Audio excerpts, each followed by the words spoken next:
Hello મિત્રો, સ્વાગત છે તમારું મારી ચેનલ જલપાસ કિચનમાં। તો આજે હું તમારી સાથે શેર કરવાની છું ખાટી મીઠી ગુજરાતી કઢીની રેસીપી। આ કઢી બનાવવી એકદમ સરળ છે, જે ફક્ત 10 મિનિટમાં બનીને તૈયાર થઈ જાય છે। તો રેસીપી જોતા પહેલાં જો તમે મારી ચેનલ પર નવા છો તો મારી ચેનલને જલ્દીથી સબસ્ક્રાઈબ કરી લો, જેથી આવનારા વિડીયોની નોટિફિકેશન તમને સૌથી પહેલાં મળતી રહે। તો ચલો આજની ટેસ્ટી એવી ખાટી મીઠી કઢી બનાવવાનું શરૂ કરીએ। કઢી બનાવવા માટે આપણે જોઈશે ખાટું દહીં, 2 થી 3 ચમચી જેટલો ચણાનો લોટ અને સાથે સાથે આદુ મરચાં ને લસણ। હવે દહીં અને ચણાના લોટને આપણે મિક્સર જારમાં મિક્સ કરી લેવાનું છે। તો પહેલાં તો આપણે નાના મિક્સર જારમાં આદુ મરચાં લસણની પેસ્ટ બનાવી લઈશું। તમારે કઢીમાં જેટલી તીખાશ જોઈએ તે પ્રમાણે તમારે લીલા મરચાં ઉમેરવાના।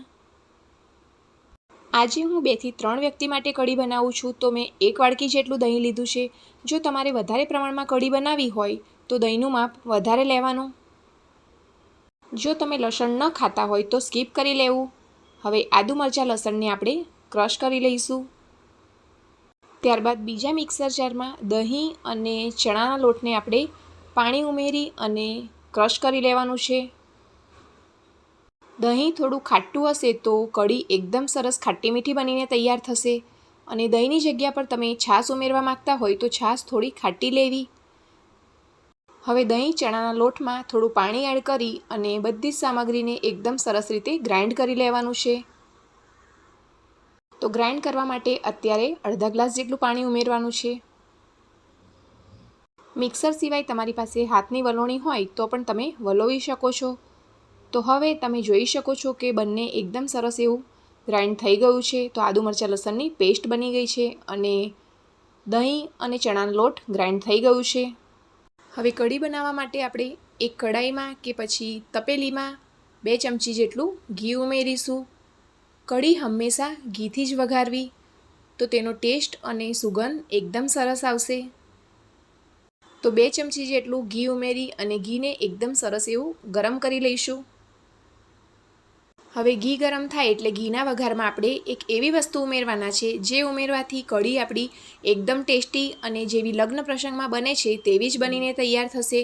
તો તે વસ્તુનું નામ છે સૂકી મેથી। મેથી ઉમેરવાથી તમારી કઢીનો ટેસ્ટ એકદમ સરસ આવશે। ત્યારબાદ તેમાં સૂકા લાલ મરચાં ઉમેરીશું। 1 ચમચી જેટલું જીરું ઉમેરવાનું છે। સાથે સાથે મીઠા લીમડાના પાન ઉમેરીશું। કઢી બનાવવા માટે જો તમે વઘારમાં મેથી નથી ઉમેરતા તો એકવાર ચોક્કસથી ઉમેરજો, તો કઢી તમારી એકદમ ટેસ્ટી અને બધાને ભાવે તેવી બનીને તૈયાર થશે। ત્યારબાદ તેમાં 2 થી 3 નંગ જેટલા લવિંગ ઉમેરવાના છે।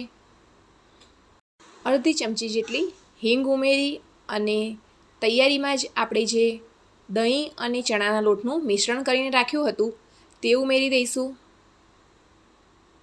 મિશ્રણ ઉમેર્યા બાદ 1 થી 2 ગ્લાસ જેટલું પાણી એડ કરવાનું છે। હવે પાણી એડ કર્યા બાદ આદુ મરચાં લસણની જે પેસ્ટ બનાવીને રાખી હતી તે ઉમેરવાની છે। પેસ્ટ ઉમેર્યા બાદ કઢીને આપણે ઉકળવા દઈશું। શરૂઆતમાં કઢી થોડી પતલી લાગશે, પણ જેમ જેમ કઢી આપણી ઉકળતી જશે તેમ તેમ થોડી થીક થતી દેખાશે। જો તમારે હજુ પણ થોડું પાણી ઉમેરવું હોય તો અત્યારે એડ કરી શકો છો। હવે કઢીમાં આપણે સ્વાદ અનુસાર મીઠું ઉમેરવાનું છે। તો જ્યારે પણ તમે કઢી બનાવો તો એક વાતનું ખાસ ધ્યાન રાખવું કે કઢીને વઘાર માટે આપણે ઘીનો જ ઉપયોગ કરવાનો છે અને તેમાં મેથીના દાણા તો વઘારમાં ચોક્કસ ઉમેરવા, જેથી કઢી આપણી એકદમ સ્વાદિષ્ટ બનીને તૈયાર થશે। હવે કઢીને આપણે થોડી થોડી વારમાં હલાવતા રહીશું અને તેને ઉકળવા દેવાની છે। તો આજે આપણે ગુજરાતી ખાટી મીઠી કઢી બનાવવાના છે, તો તેના માટે ગળપણમાં ગોળ ઉમેરીશું। તમારે જેટલી કઢી ગળી બનાવવી હોય તે પ્રમાણે તમારે ગોળનું માપ ઉમેરવાનું। ગોળની જગ્યા પર તમે ખાંડ પણ ઉમેરી શકો છો। હવે ગોળ ઉમેર્યા બાદ કઢીને હલાવતા જઈ અને ઉકળવા દઈશું, જેથી બધો જ ગોળ એકદમ સરસ એવો ઓગળી જાય। હવે 5 જ મિનિટમાં કઢી આપણી એકદમ સરસ એવી ઉકળી જશે। તો તમે જોઈ શકો છો કે કઢી એકદમ સરસ એવી ઉકળી ગઈ છે।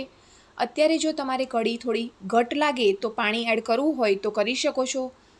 મારે આજે કઢી થોડી ઘટ જ બનાવવાની છે એટલે હું પાણી એડ નથી કરતી।